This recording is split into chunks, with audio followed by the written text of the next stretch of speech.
Ouvrir la mallette et sortir le circuit patient. Débloquer la sangle de fixation du vaporisateur, le sortir et le fixer sur son support à l'aide de la vis située au dos du support. Retirer le bloc réservoir et le brancher sur l'entrée du vaporisateur.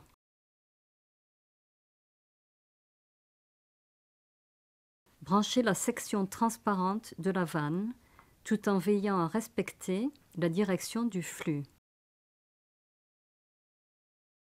Brancher le ballon autogonflant sur le devant de la section transparente de la vanne. Brancher le côté expiratoire de la vanne sur la mallette.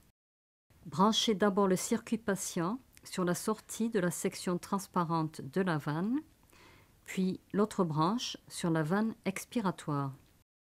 Vérifier que le circuit est bien complet à l'aide d'un poumon de test ou d'un ballon de 1 litre. Le débit de l'agent anesthésique est contrôlé par le déplacement du levier situé à l'avant du vaporisateur.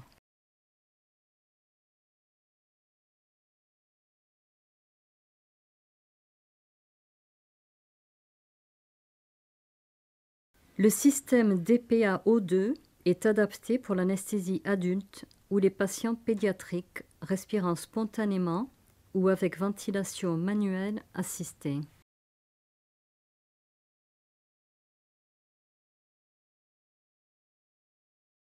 La circulation du gaz se fait par l'action du clapet anti-retour monté à l'arrière du bloc réservoir.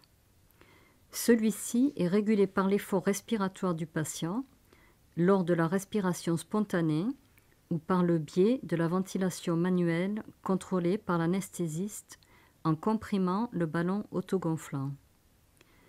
Le circuit fourni est coaxial.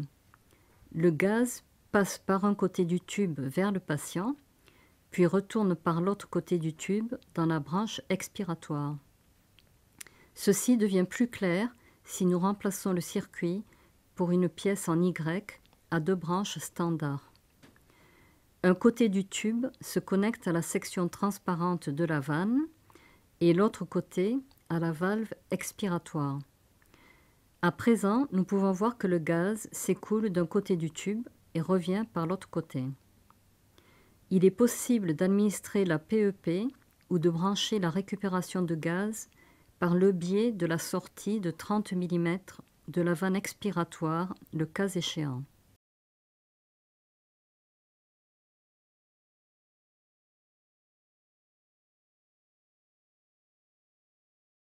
Il est possible d'ajouter au système de l'oxygène supplémentaire par le biais de ce tube, soit en provenance d'un concentrateur d'oxygène, soit d'une bouteille d'oxygène équipée du débitmètre de régulation fourni.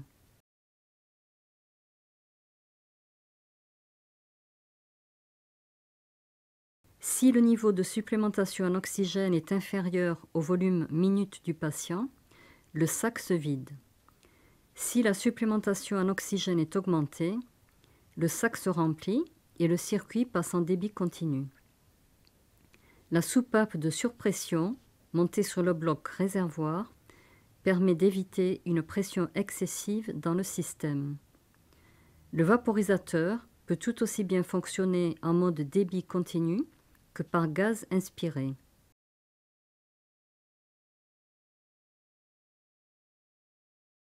Un ballon autogonflant plus petit est fourni pour l'utilisation pédiatrique. De plus, il est aussi possible de monter une pièce en TR le cas échéant. Pour pouvoir utiliser une pièce en T, l'oxygène supplémentaire doit être au moins 3 fois le volume minute du patient.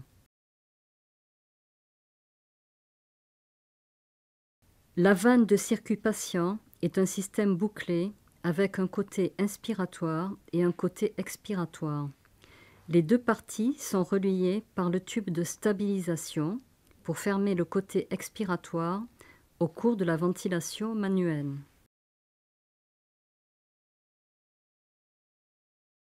Le vaporisateur isoflurane halotane est calibré pour l'un ou l'autre de ces agents.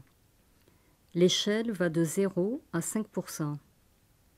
Le remplissage se fait après avoir enlevé le capuchon à l'aide de l'entonnoir fourni.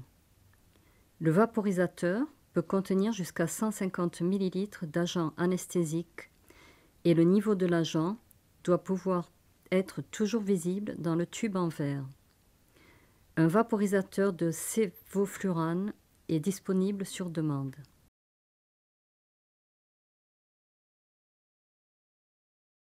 Si le vaporisateur de sévoflurane est équipé d'une clé de remplissage, le remplissage se fait simplement en poussant la bouteille dans le bouchon de remplissage.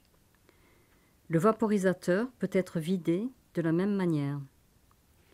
Les paramètres du vaporisateur de sévoflurane sont de 1 à 4% et un réglage supplémentaire pour l'induction fournit 8% nominal.